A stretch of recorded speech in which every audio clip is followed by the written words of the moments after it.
Olá, eu sou Elisa Tosi e está no ar o Rádio Peão. O tema de hoje é diversidade, que está se tornando o assunto da vez nas empresas.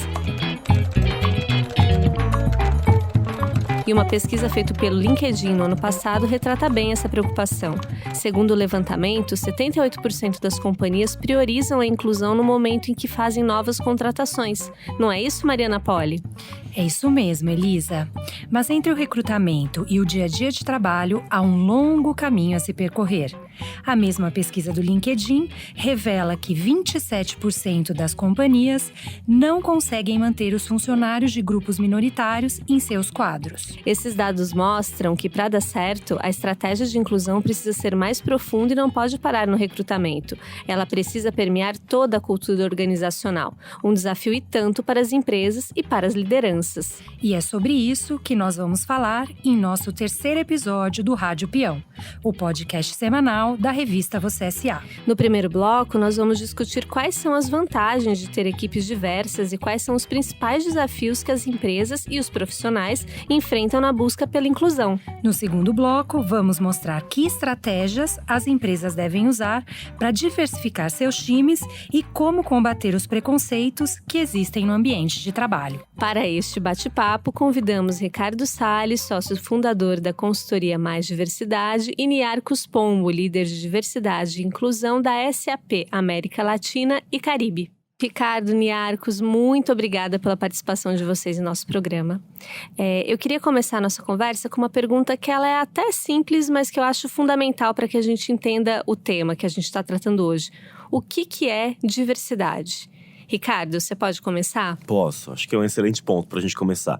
Primeiro, obrigado pelo convite, acho muito bacana a gente ter esse espaço aqui para falar sobre diversidade e inclusão. Bom, da maneira como eu vejo, diversidade, primeiro, é falar de todos nós. É falar do conjunto de características que nos torna únicos. Falar de questões relacionadas a gênero, raça, orientação sexual, identidade de gênero, mas também falar de formação, falar de cultura, de background social, falar de emoções, falar de sotaque, falar da nossa pluralidade. Falar sobre diversidade envolve falar sobre todas as pessoas. Porém, dentro de uma empresa, a gente precisa destacar o fato de que algumas pessoas não têm acesso às mesmas oportunidades justamente por conta dos seus marcadores de diversidade. Portanto, no dia a dia das organizações, a gente acaba discutindo com mais atenção as pautas relacionadas à equidade de gênero, às questões LGBT, as questões relacionadas ao racismo ou as questões de deficiência, porque pessoas que fazem parte desses grupos, via de regra, têm o seu acesso às organizações dificultado, assim como as chances de promoção. Para um gestor, diversidade é uma questão que vai aparecer no dia a dia dele ou dela de diversas maneiras. Por exemplo, quando ele ou ela olha para sua equipe e se pergunta se aquela equipe é ou não é representativa da sociedade brasileira. E que sociedade é essa? É uma sociedade formada majoritariamente por mulheres, majoritariamente por pessoas negras, que tem milhões de pessoas LGBT, em que 1 em cada 4 brasileiro tem algum tipo de deficiência. Essa sociedade tão diversa, tão plural, não está representada dentro das organizações, que via de regra ainda não são inclusivas. É um reflexo da nossa sociedade. O Brasil é um país diverso? Sim. É um país inclusivo? Não. E aí a gente começa até a entender a diferença entre essas duas ideias. Niarcos, agora eu vou passar a bola para você. A diversidade, eu imagino que a definição de diversidade mude de acordo com a realidade em que a gente está inserido, né? No país que a gente vive. Como é que vocês tratam isso na SAP? Eu noto, primeiro, obrigado pelo convite. Muito legal poder estar compartilhando esse momento aqui com vocês, falando sobre assunto que é tão importante. E sobre a pergunta, eu acho que diversidade, ela também, a definição, ela muda de empresa para empresa, então depende muito da cultura da empresa onde a gente está trabalhando. E eu consigo perceber, pelo cargo que eu tenho, que é América Latina e Caribe, que a definição de diversidade, ela também vai mudar dependendo do país onde a gente está, de que tipo de função as pessoas estão fazendo. Então, aquele conceito de diversidade para um funcionário em São Paulo, ele é totalmente diferente do conceito de diversidade para um funcionário na cidade do México. A consequência disso é que a forma como a gente trabalha a diversidade, ela também vai ser diferenciada. Então, as mesmas ações que a gente vai trabalhar em relação à diversidade em São Paulo, elas não podem a gente pegar as mesmas ações e fazer num outro lugar, porque o contexto é diferente, né? O significado é diferente. Eu também acho que é muito difícil, né, colocar de uma forma mais formal, né, qual que é a definição para aquela cultura. Eu acho que vai muito sobre um sentimento também das pessoas, né? Acho que quando as pessoas fazem ações que conseguem se sentir incluídas a partir dessas ações, eu consigo ver que está muito alinhado com o conceito do que elas acham de diversidade. Né? Eu noto que tem escritórios onde eles trabalham, por exemplo, diversidade em caixinhas mais separadas, em escritórios onde diversidade é uma coisa mais única, que abrange essas várias caixinhas. Então é muito interessante ver como essa pluralidade, que nem o Ricardo estava falando, com a mesma palavra pode ter vários conceitos ao mesmo tempo. E, Niarchos, tem algum exemplo que você tenha sentido aí na sua trajetória como líder dessa diferença mesmo do que é diversidade no Brasil, no México, na Argentina? Sim. Por exemplo, quando eu vejo a questão LGBT no Brasil, eu noto que ela é trabalhada de uma forma mais única, né? Então, por exemplo, a gente fala muito sobre o ser LGBT, né? Então, aí também tem o LG, o B, e depois tem o T, né? Separado. Quando eu vejo, por exemplo, no escritório da SAP no México, é muito comum que seja trabalhado junto com outros temas de diversidade juntos. Porque culturalmente, se a gente faz dessa forma, o impacto vai ser melhor. Então, não necessariamente é uma coisa que é pior, né, ou melhor, mas ela é diferente. Então, quando a gente vê, por exemplo, o mês LGBT no México, no ano passado, a gente fez ações sobre diversidade, onde a gente falava um pouquinho mais sobre o LGBT, mas se usava o pretexto para falar sobre diversidade. Isso talvez não funcionaria fazer no Brasil, porque a gente precisaria uma coisa mais explícita sobre o tema LGBT. Então, aqui no Brasil, ações, por exemplo, colocar a bandeira LGBT, a bandeira do arco-íris, junto com a bandeira da SAP, imprimir bandeirinhas para que os funcionários possam colocar nos seus escritórios, porque pro Brasil isso é mais necessário de ser feito, uma coisa mais explícita. Mas o assunto ele é o mesmo, só que trabalhado de formas diferentes. E, Ricardo, você também você é consultor, né? Além disso, você é palestrante, professor. Imagino que você converse com muitas pessoas ali para falar sobre o tema de diversidade. Nessas suas conversas, quais que são os principais desafios quando a gente traz a diversidade para o mundo do trabalho? Eu acho que os desafios que aparecem no mundo do trabalho são apenas um reflexo dos desafios que já estão na sociedade. Como sociedade, a gente tem uma característica muito marcante que é a negação do preconceito. E isso aparece também na rotina das organizações. Hoje um pouco menos, porque o debate avançou nos últimos 5 anos, sobretudo. Mas é um traço cultural nosso não querer discutir algumas questões. Nós somos um país racista, mas que não se vê como tal. Talvez vocês se lembrem de uma pesquisa do Datafolha, clássica dos anos 90, que foi às ruas com 2 perguntas. A primeira era: o Brasil é um país racista? 90 e poucos % dos entrevistados disseram que sim. A segunda pergunta era: você é racista? Mais de 90 e tantos % disseram não. Então, quer dizer, a conta não fecha. A gente não gosta de se ver como preconceituoso, porque faz parte do nosso imaginário a ideia de que nós somos um país aberto às diferenças, que nós somos um país inclusivo, que nós somos um país que abraça a todo mundo. Muito bem, não é exatamente essa a realidade. E esse tipo de mentalidade chega também às organizações. Então, um primeiro passo que eu costumo tentar sensibilizar as pessoas nessas conversas é fazê-las lidar com os próprios preconceitos. Todo mundo tem preconceito, absolutamente todo mundo. E ter consciência acerca dos seus próprios preconceitos pode nos ajudar a evitar que eles se transformem numa discriminação. Então, acho que um primeiro momento, uma conversa inicial em que a gente sensibilize as pessoas, as incentive a tomar contato com seus próprios preconceitos, a assumir que eles existem, quebrando alguns vieses, quebrando ideias preconcebidas, como, por exemplo, a ideia de que basta se esforçar. que todo mundo tem as mesmas condições para chegar lá, e não é exatamente assim. O percurso de carreira das pessoas, inclusive daquelas de grupos minorizados, tem características que têm que ser levadas em conta. Mas eu acho que esse primeiro passo, a sensibilização, é fundamental para a gente conseguir avançar. Porque aí depois vem a educação para o tema, depois vem um planejamento para o assunto e a tomada efetiva de medidas dentro da empresa. Você falou de preconceito e de discriminação. Tem diferença entre as duas coisas? Existe. O preconceito, ele é uma ideia pré-concebida em relação a algo ou alguém. E o preconceito enquanto ideia, ele não é necessariamente um grande problema, porque todos nós temos. Se nós aqui, ou quem estiver nos escutando, parar para pensar, mas aí de forma franca, honesta, vai saber localizar onde está o seu preconceito. Pode ser que ele esteja relacionado às questões de raça, gênero, orientação sexual, religião, idade, entre várias outras. A discriminação, por sua vez, ela é uma ação. Eu costumo dizer que a discriminação é o preconceito em ação, porque a discriminação é a tomada efetiva de medidas que prejudiquem uma outra pessoa. Ter consciência dos nossos preconceitos nos ajuda a nos manter mais vigilantes. Sabendo onde mora o nosso preconceito, a gente tem mais mecanismos para evitar que ele nos leve a tomar decisões que vão prejudicar alguém. Decisões como, por exemplo, achar que existe trabalho para homem e trabalho para mulher. Decisões como a que nos levam a pensar muitas vezes que, bom, eu sou super inclusivo, mas aqui na empresa não dá para colocar um funcionário LGBT em tal vaga, porque o que o cliente vai achar? E muita gente toma esse tipo de decisão sem nem conversar com o cliente. E talvez o cliente não veja problema nenhum. Talvez o cliente seja LGBT também. E a gente vê isso acontecendo no mercado. Então, acho que essas diferenças fundamentais do preconceito como ideia e da discriminação como um comportamento, a gente tem que entendê-las para evitar que as nossas decisões prejudiquem outras pessoas. Niarchos, a SAP ela colocou a diversidade na estratégia em 2011, né?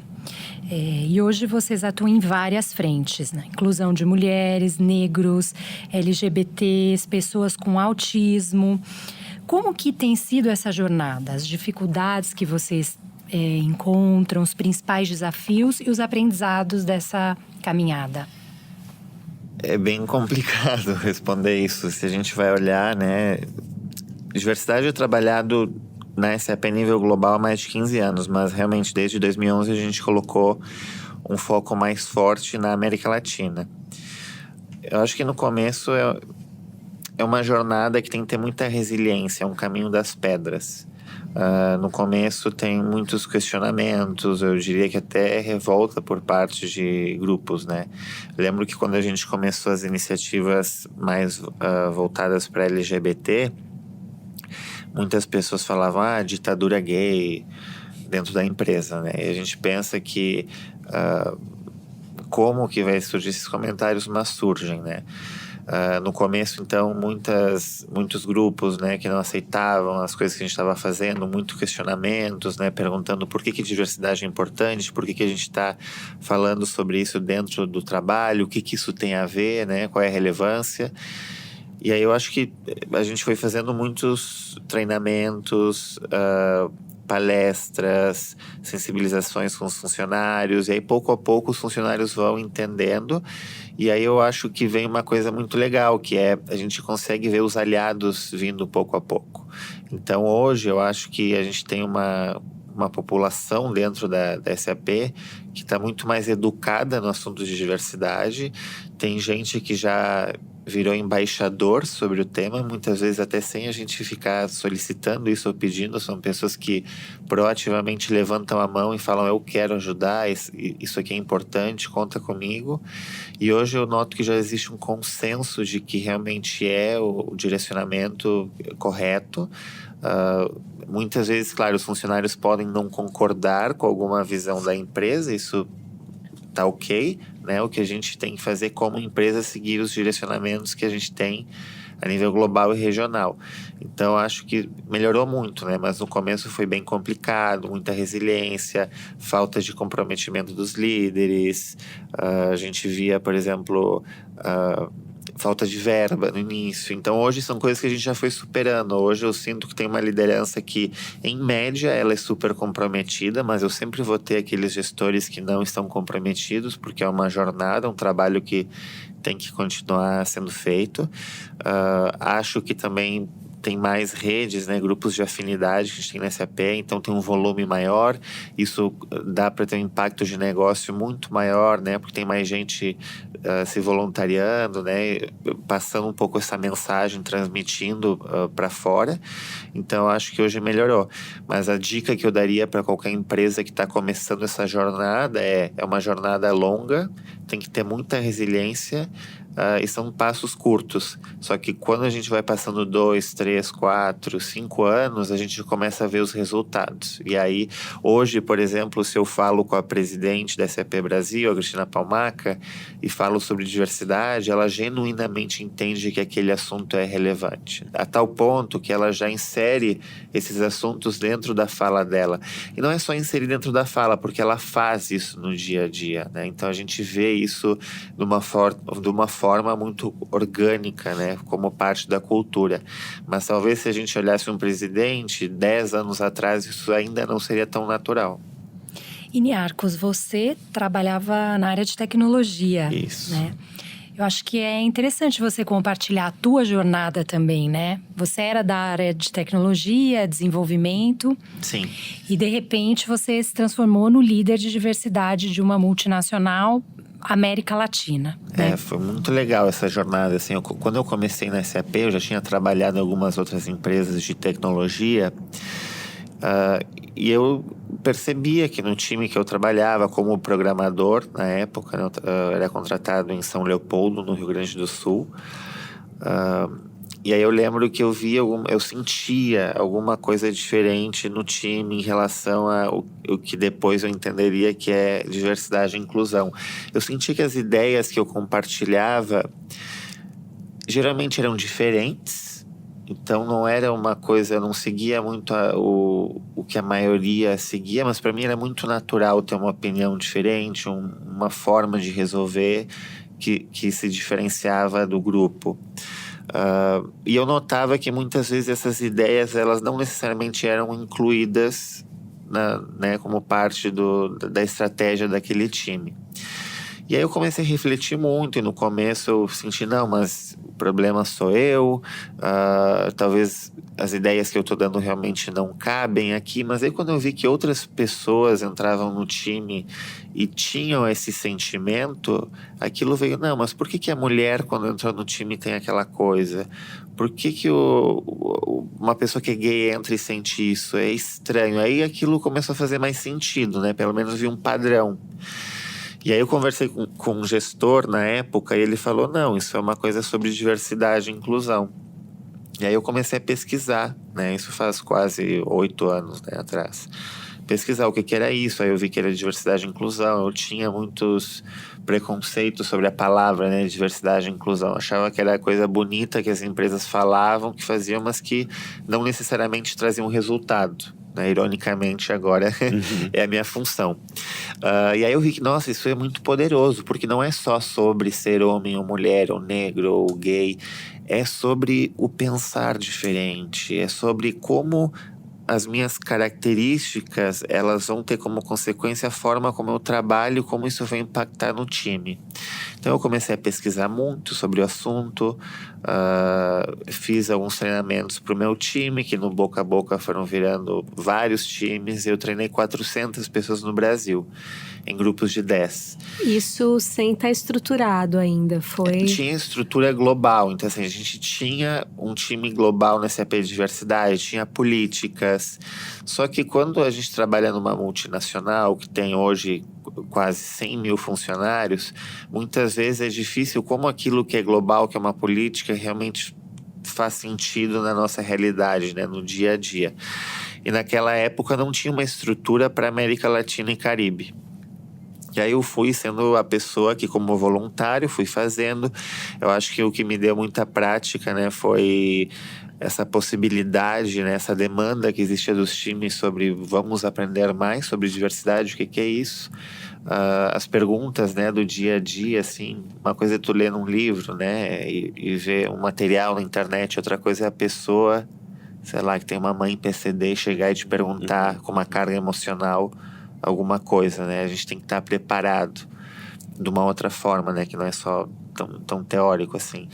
Então, acho que a prática fez com que eu fosse evoluindo. Aí eu fui para a Alemanha, eu tive um convite que mudou a minha carreira, que foi na época, Chief Diversity Officer da SAP. Então, já tinha uma pessoa responsável a nível global pelo assunto da diversidade.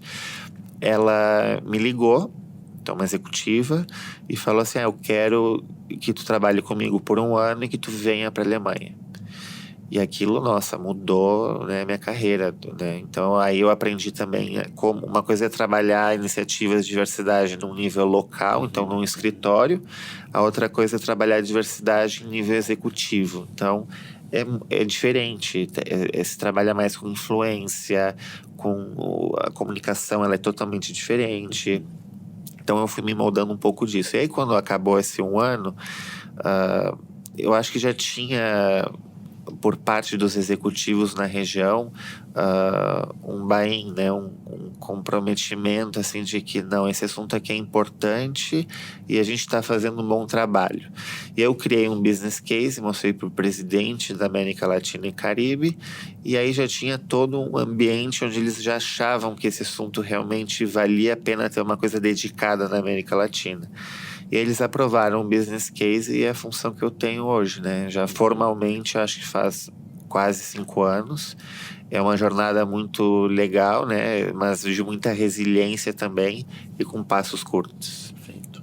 Ótimo. Niarchos, você falou de resultados, né, na sua fala anterior, e eu queria falar sobre isso agora. Tem uma pesquisa famosíssima da McKinsey, que ela mostra que empresas que se preocupam com a diversidade de gênero são 21% mais lucrativas, enquanto a diversidade étnica pode aumentar os lucros em 33%. Eu queria que vocês comentassem isso. Por que esses números acontecem? Ricardo, começa. Só pegando um gancho no que o Niarchos falou, eu acho muito bacana ouvir sobre a trajetória dele, porque a gente vê uma nova profissão que surgiu no mercado, né? Diversidade e inclusão hoje em empresas que levam o assunto a sério, como a SAP, é uma oportunidade profissional para muitas pessoas. Empresas no Brasil já têm as suas vagas de analista de diversidade, gerente, coordenador, e a gente tem até superintendente de diversidade e líderes para toda a região, como é o caso do Niarchos. Então, acho que isso é super interessante para profissionais que são apaixonados pelo tema, né? E em relação a resultados, hoje a gente tem bastante evidência científica na academia e pesquisas de grandes consultorias que vão associar a pauta da inclusão. Eu prefiro, quando falo de resultado, pensar em inclusão, porque os resultados eles vêm sobretudo da inclusão, não apenas da diversidade, que vão associar, portanto, inclusão a melhores resultados para a organização. São resultados que vão aparecer na forma de engajamento, criatividade, melhora do clima, diminuição de absenteísmo, de turnover, ou seja, fazendo a empresa rodar melhor. Isso eu acho que passa por algumas razões. Uma delas é que, tendo uma equipe plural, a gente tem uma capacidade mais rica de leitura da sociedade. Uma equipe plural, isso apareceu no exemplo do Niarchos, tem uma capacidade mais ampla de identificar demandas, antecipar necessidades, de se comunicar, de lançar produtos ou serviços novos, porque a gente tem uma representatividade maior da sociedade, da pluralidade de consumidores que existe ali dentro da empresa. Além disso, tem um fator importante, que é o fato de que pessoas que se sentem respeitadas e que podem se levar por inteiras para o ambiente de trabalho, elas produzem mais e melhor. Isso tem nome, apareceu na capa de Você S.A. o mês passado, certo? Que é a segurança psicológica. São pessoas que se sentem integralmente respeitadas no ambiente de trabalho e que sabem que estão ali para produzir, que vão ser acolhidas numa equipe, elas vão ter, claro, condições de entregar um resultado melhor. A diversidade está associada a vários atributos, como a gente falou aqui. Eu queria centrar a minha argumentação aqui em um deles, porque eu acho que é muito pragmático e fácil de ser observado no dia a dia das organizações, que é engajamento. Eu desafio qualquer empresa a realizar uma pesquisa de engajamento que coloque diversidade como um dos fatores moderadores. E essa pesquisa pode ser traduzida depois num gráfico em que você tenha num eixo, pode ser no eixo horizontal, a percepção de que eu trabalho numa empresa inclusiva, e no eixo vertical, a taxa de engajamento daquele funcionário. A curva, via de regra, vai demonstrar que é mais engajado quem se sente mais incluído. Tão simples quanto isso. Eu nunca vi nenhuma pesquisa que mostre um resultado diferente desse. Eu trago esse exemplo pontual porque ele pode ser inclusive inspirador para profissionais de RH que eventualmente dentro da organização tem dificuldade em pautar essa agenda ou não conseguem associar esse assunto diretamente a resultado. Uma pesquisa de engajamento com essas variáveis que eu mencionei aqui, seguramente vai mostrar que diversidade e inclusão são sim pautas de negócios. Eu posso complementar aqui um pouco o que o Ricardo falou. Eu acho que, na minha experiência, assim, a gente já trabalhou com muitos números para mostrar para a liderança, né? Principalmente no início, né? Pegar pesquisas, mostrar esses estudos, né? Eu lembro que tem um estudo que mostra que uma pessoa LGBT, qualquer pessoa que consegue ser autêntica, mas no caso, por exemplo, LGBT, ou uma mãe que teve um filho e fala sobre isso no trabalho, ou sobre religião, que as pessoas elas não gastam 20% da sua produtividade escondendo a sua autenticidade. Então, se eu não gasto esses 20% me escondendo, eu vou usar esses 20% produzindo. Então, é interessante, né? Se a gente perguntasse para uma empresa o que a gente pode fazer, vocês gostariam de ter 20% mais recurso? O que a gente faz? É inclusão, né? Então, a diversidade é inclusão. Mas eu tenho um contraponto aqui, que é eu acho que é super importante essa questão dos números e realmente a gente tem... e quando eu vejo os números da SAP, realmente é bem isso que o Ricardo falou, né? A gente aumenta uma percepção de inclusão e aumenta o engajamento. Isso nos últimos anos é super associado. A gente sabe que as pessoas faltam menos no trabalho, a gente sabe que tem menos... que o custo jurídico é menor, porque as pessoas não vão processar a empresa porque elas se sentem num ambiente mais inclusivo. Tem tudo isso, só que eu acho que tem um outro ponto que é o correto a ser feito. Então isso é muito importante, porque pela minha experiência, quando eu trabalho com os gestores e tem esses dois grupos de argumentos, um é o case, os números, né? E o outro é porque é o correto a ser feito. A gente só chega no estágio maduro quando a gente não tem que falar tanto do case. Então, se eu tenho que argumentar muito o número, é 22,4% de produtividade. De fato, a gente tem um aumento de produtividade. Mas eu acho que quando esse entendimento é genuíno, ele é realmente começa a fazer parte da cultura e as pessoas elas entendem que diversidade impacta não só uma área, então não é só engajamento, não é só a retenção, o desenvolvimento, mas é muito cross e também faz um papel na sociedade. Aí eu acho que quando a gente chega num nível que é bem mais maduro. Legal, ótimo ponto. Para fechar esse primeiro bloco, eu quero trazer mais um dado aqui para a nossa discussão. Uma pesquisa feita por professores da Nanyang Business School, em Singapura, e da Universidade de Finanças e Economia de Xangai, mostrou que as empresas sediadas em estados que têm leis antidiscriminação aos LGBTs tiveram um aumento de 8% no registro de patentes. Por que criar um ambiente inclusivo e de tolerância ajuda a impulsionar ideias e criatividade? Eu acho que, primeiro, eu acho que é mais interessante a gente pensar em termos de respeito, né? A tolerância é uma ideia que pressupõe a existência de tolerados, né? Ou seja, tem uma hierarquia ali entre quem está num ponto mais alto e tolera aquele que está ali embaixo. Acho que diversidade leva a gente a trabalhar mais com a dimensão do respeito, que tem a ver já com uma resposta para a tua pergunta. O respeito é a consideração de que o outro é diferente de mim, mas que ao mesmo tempo eu me formo na companhia desse outro. Eu formo quem eu sou a partir das trocas com esse outro. É a dimensão da alteridade que é tão importante quando a gente fala de diversidade e inclusão. Ao meu ver, a resposta passa um pouco pelo que a gente tinha abordado aqui um pouco antes, que é a questão da segurança psicológica e saber que esse é um ambiente de trabalho seguro para mim. Esse é um ambiente de trabalho em que eu posso me trazer por inteiro, em que eu posso ser quem eu sou e eu não vou gastar esses 20% do tempo que o Niarchos falou, preocupado, por exemplo, se vão descobrir a minha orientação sexual. Preocupado, por exemplo, com situações como eu já vi com alguma frequência pessoas que dizem pra mim: agora todo mundo da empresa tá me seguindo no Instagram e eu tô ficando desesperado, porque eles vão ver que eu viajo todas as férias com a mesma pessoa e não vou conseguir mais sustentar a ideia de que aquela pessoa é um amigo quando é meu namorado. São situações que, olhando de fora, podem parecer bastante banais, mas que para quem tá vivendo aquele conflito ali dentro, quem precisa se esconder, quem precisa mudar o nome do companheiro ou da companheira, vive num estado de estresse tão grande que fatalmente vai ser menos produtivo, fatalmente vai ter menos condições de trazer ideias novas para a empresa. Se existe um cenário que vai além da organização, que é um cenário em que o Estado, né, ainda por cima tenha leis que coíba determinados comportamentos, aí quer dizer, a situação fica insustentável, né? Porque a pesquisa que você mencionou é muito interessante. Hoje no mundo, em 69 países, isso dá 1/3 do mundo, a homossexualidade ainda é crime. Em 69 países. Em 8 deles, ela ainda é um crime passível de pena de morte. Então, vejam, é um desafio muito grande. Nesses 69 países, muitas grandes empresas estão lá. E várias têm dificuldades, inclusive, de implementar políticas de diversidade, porque isso seria ir contra as leis nacionais, né? Imaginem qual que é o grau de produtividade de uma pessoa LGBT nessa sociedade. Quer dizer, certamente muito comprometido.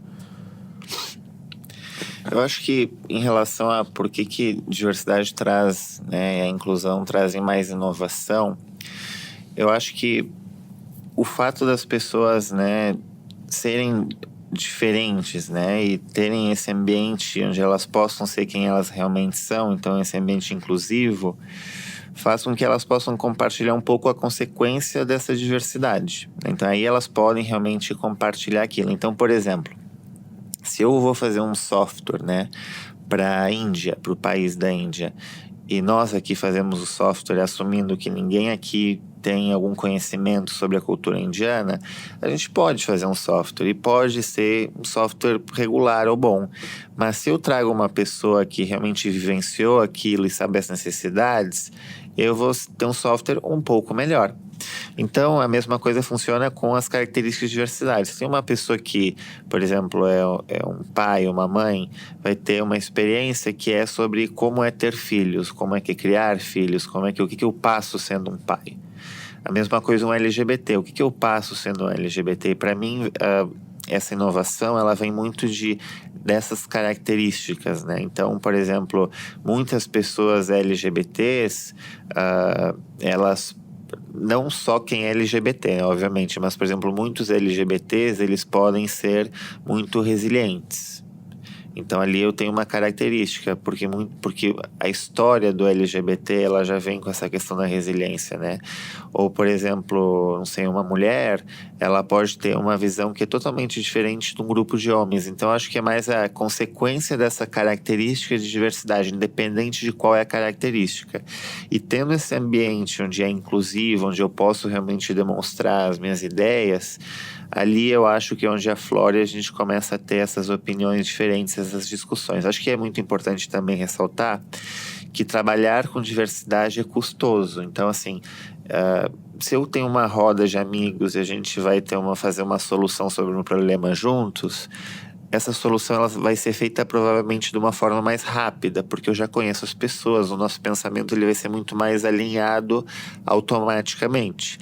Mas quando eu tenho um time que é diverso, né, pessoas diferentes, com opiniões e formas de comunicação diferentes, vai ser mais custoso gerenciar essa diversidade. Eu vou demorar um pouco mais para atingir uma solução, mas essa solução provavelmente ela vai ser mais inovadora, mais robusta.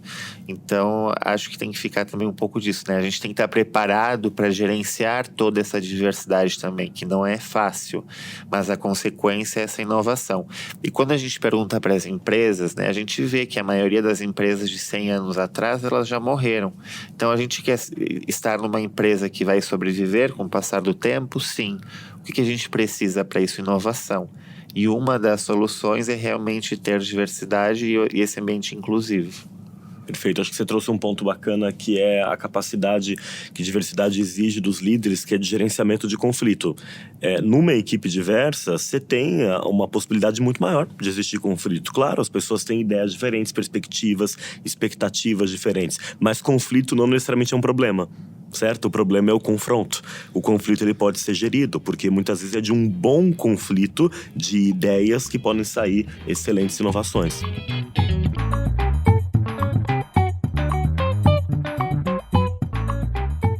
No primeiro bloco, nós demos um panorama da diversidade e mostramos que apostar na inclusão vai além de simples justiça social. Os indicadores que compartilhamos mostram que empresas diversas são mais inovadoras e lucrativas. Mesmo assim, lutar pela diversidade ainda é visto por muita gente como mimimi. Por que existe essa mentalidade, Ricardo Eniarcos? Acho que tem a ver com o que a gente conversou anteriormente, da negação do preconceito. É muito comum, de parte de algumas pessoas, achar que essa é uma discussão menor. É muito curioso observar que esse questionamento costuma vir de quem não faz parte de grupo minoritário nenhum, né? E aí, é claro, para aquela pessoa, essa talvez não seja uma discussão tão relevante. O que eu acho importante a gente ter em mente é que existe uma pesquisa nos Estados Unidos que mostra o custo de ser um defensor da diversidade e da inclusão. Quem defende essas pautas na empresa tem que ter um altíssimo grau de resiliência, como o Niarcos mencionou, resiliência pessoal também, não só corporativa, porque existe uma chance muito grande de você virar o chato, né? Quem começa a trabalhar com diversidade e inclusão, muitas vezes, passa a ser interpretado como o fiscal da empresa. Eu não vou falar essa coisa na frente do Niarcos porque ele vai me dar bronca. Não dá para comentar essas coisas na frente do Ricardo, né? E isso acaba sendo jogado, muitas vezes, com uma responsabilidade adicional nas costas das pessoas que estão liderando esse tema. O fato é que não é mimimi, porque os números não deixam a gente achar que é mimimi. A gente tem no país uma notificação de estupro a cada 11 minutos, a gente tem uma pessoa LGBT assassinada em crimes de ódio a cada 20 horas, a gente tem um jovem negro assassinado a cada 23 minutos. Quer dizer, as estatísticas são suficientes para tirar nosso sono e para mostrar também que não é mimimi. Essa é uma pauta, acima de tudo, urgente, relevante para a sociedade e, portanto, para as organizações, porque esses dois espaços não são separados. O ambiente de negócios faz parte do ambiente social, e para as organizações, para além da relevância social, a gente sabe também que ela é fundamental para a sustentabilidade e para a manutenção da empresa no longo prazo, como o Niarcos mencionou. Eu diria a mesma coisa, talvez em outras palavras, né? Que eu acho que isso vem muito... Quando as pessoas falam que é mimimi, eu acho que vem muito por uma incompreensão do porquê que essas iniciativas acontecem. Essa incompreensão, ela acontece muitas vezes por não ser parte de um grupo minoritário, mas muitas vezes as pessoas são parte de um grupo minoritário, mas não se identificam como tal. Então, por exemplo, quantas vezes a gente tem uma mulher líder que ela emula um comportamento masculino, e ela diz que nunca sentiu preconceito, que para ela não tem problema, que não existe discriminação.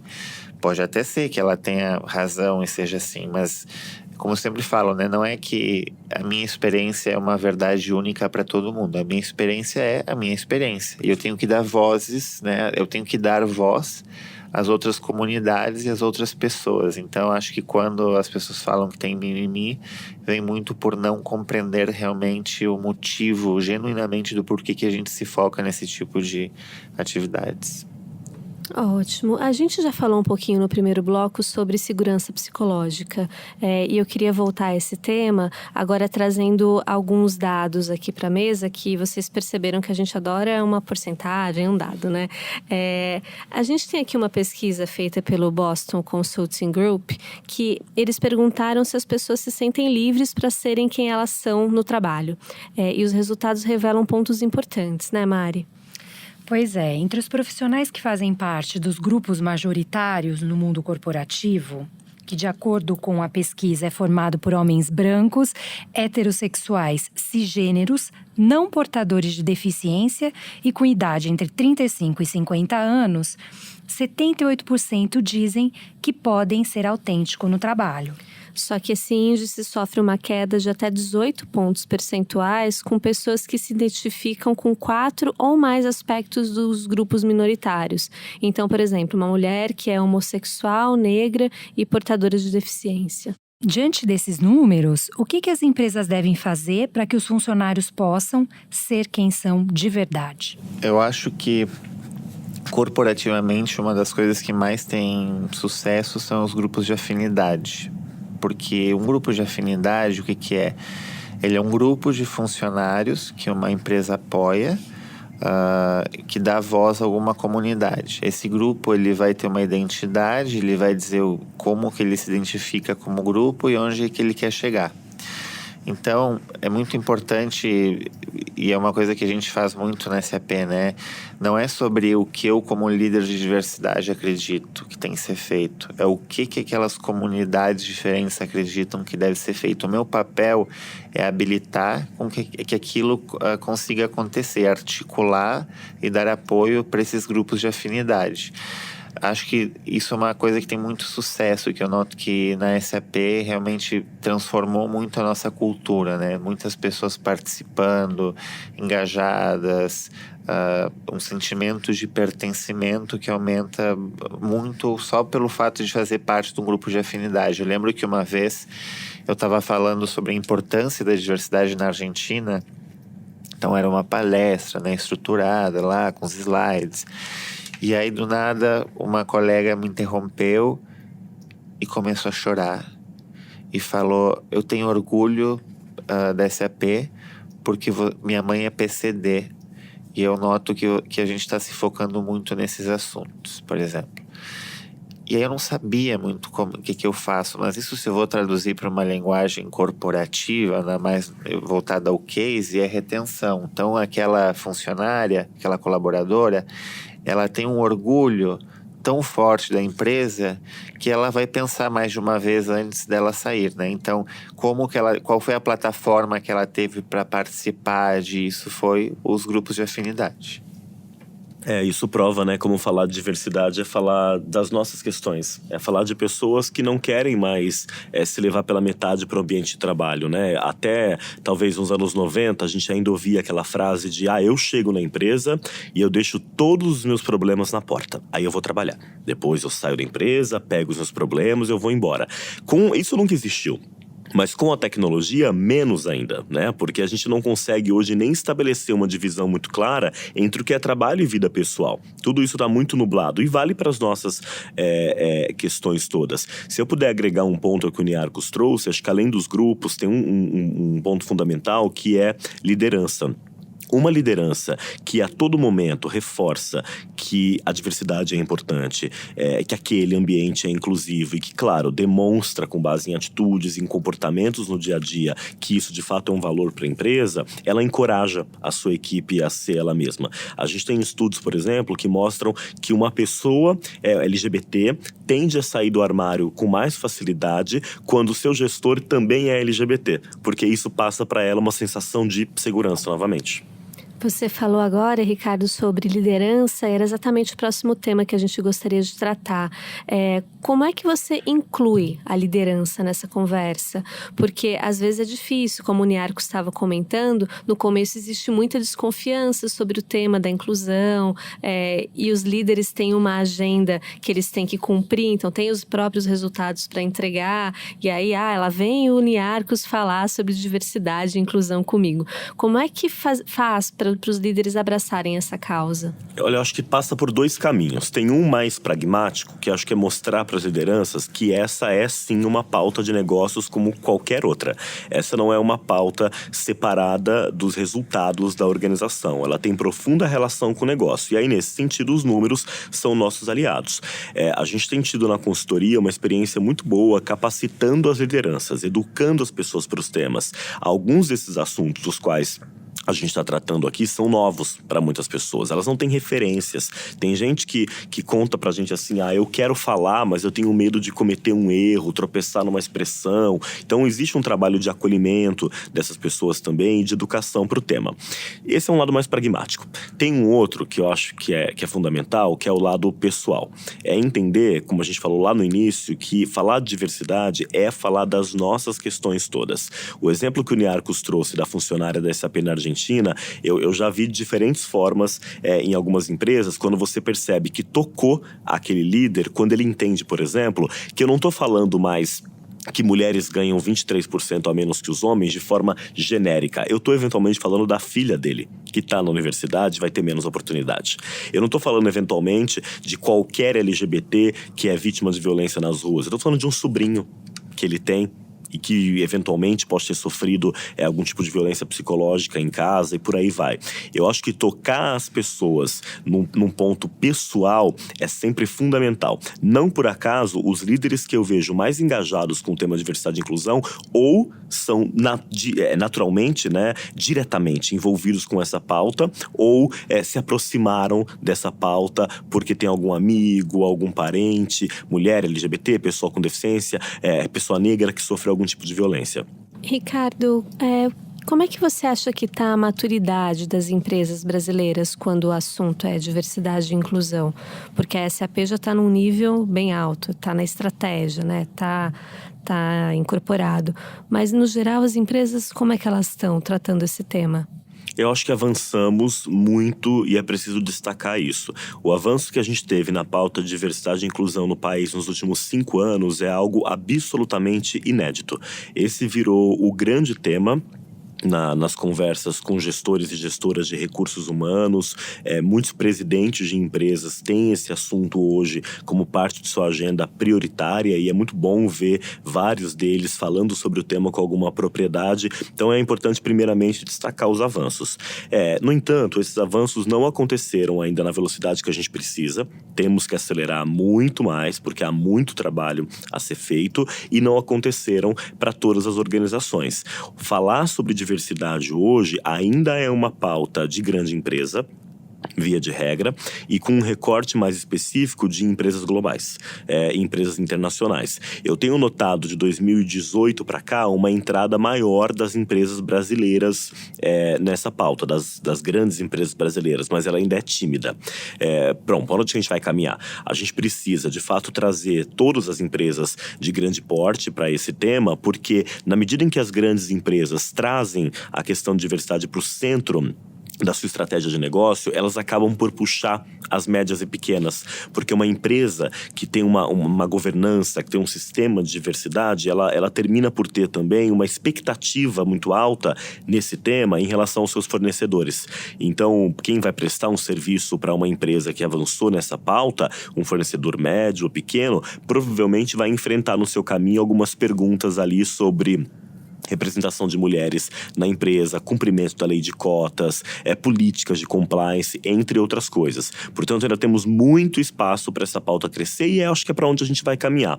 Tenho observado acho que com bastante alegria, o fato de que, apesar de alguns retrocessos na sociedade, de algumas preocupações legítimas dos últimos meses, sobretudo, essa pauta não tem diminuído de importância nas empresas. Muito pelo contrário, da porta para dentro, as políticas continuam acontecendo, porque ela é uma pauta que no fim do dia está relacionada aí às urgências da nossa sociedade e também ao impacto para o negócio. De que maneira as leis, como a antirracismo e a anti-homofobia, ajudam na inclusão?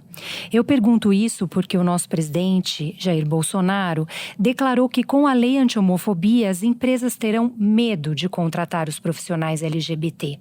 Ele disse o seguinte, abre aspas, prejudica o próprio homossexual, porque se o dono de uma empresa for contratá-lo, vai pensar 2 vezes em fazer isso, já que se fizer uma piada, isso pode levá-lo à justiça. Vocês concordam? No caso da SAP, eu não acho que o fato de ter uma lei ou não mudaria alguma questão em relação à homofobia, racismo, porque dentro da SAP já tem políticas, processos e procedimentos muito claros em relação à discriminação. Então, já me fizeram essa pergunta antes, eu acho que não mudaria nada o fato dentro da SAP, se alguém tiver uma atitude que vai discriminar um negro, por exemplo, vão existir, isso está muito claro que é errado, e os canais para como a gente vai falar sobre isso, né, para a gestão, também estão muito claros, né, para reportar o problema. Então, na SAP, como uma empresa única, né, globalizada, eu acho que não teria um impacto. Mas aí eu passo para o Ricardo, para as empresas em geral. Uhum. Eu acho que as leis, elas dão esse resguardo para a sociedade, né? O funcionário que trabalha numa empresa que tem políticas bem estruturadas, ele se sente seguro, mas ele está nessa empresa das 9 às 18, né? Ele vai para a rua, ele tem uma vida fora dali, e é importante que a gente avance nesse tema em relação às políticas públicas. É notável o avanço dessa discussão no meio organizacional, só que as empresas sozinhas não vão dar conta e também não têm a responsabilidade de resolver o problema por conta própria, né? Elas são parceiras de políticas públicas do Estado. Nesse sentido, avanços recentes são notáveis. É importante que o Supremo Tribunal Federal tenha reconhecido que a LGBTfobia é passível de criminalização. Isso traz desafios para as empresas que vão ter que investir em treinamento, sistema de compliance, entre outras coisas. Em relação à declaração do presidente em si, eu acho que ela mostra uma profunda desconexão com tudo que a gente discutiu aqui nesses últimos minutos, né? Essa é a grande pauta das empresas no momento, a discussão sobre diversidade continua de forma muito presente nos discursos e no dia a dia dos executivos mais altos desse país. Então, acho que ela revela uma desconexão entre o que de fato as empresas estão fazendo e ao mesmo tempo, acirra os ânimos no país. Na verdade, é lamentável que a gente tenha que ver com declarações como essa. Bom, Ricardo e Niarchos, queria agradecer vocês pela participação no nosso podcast. A gente está chegando ao fim do 3º episódio do Rádio Peão. Mariana, muito obrigada pela participação também. Obrigada, pessoal. Foi muito importante a gente discutir esse tema aqui hoje. Muito obrigado pelo convite. Super obrigado. Esse podcast teve produção de Marina Verenix, a edição de som ficou por conta de Rafael Bertazzi e a trilha sonora é de Chico Labels. Deixa a gente saber se você gostou desse programa enviando mensagens nas nossas redes sociais. Use a hashtag Rádio Peão e Você SA ou escreva para o nosso e-mail podcast@vocesa.com.br. Críticas e sugestões são sempre bem-vindas. Semana que vem tem mais. Até lá, pessoal!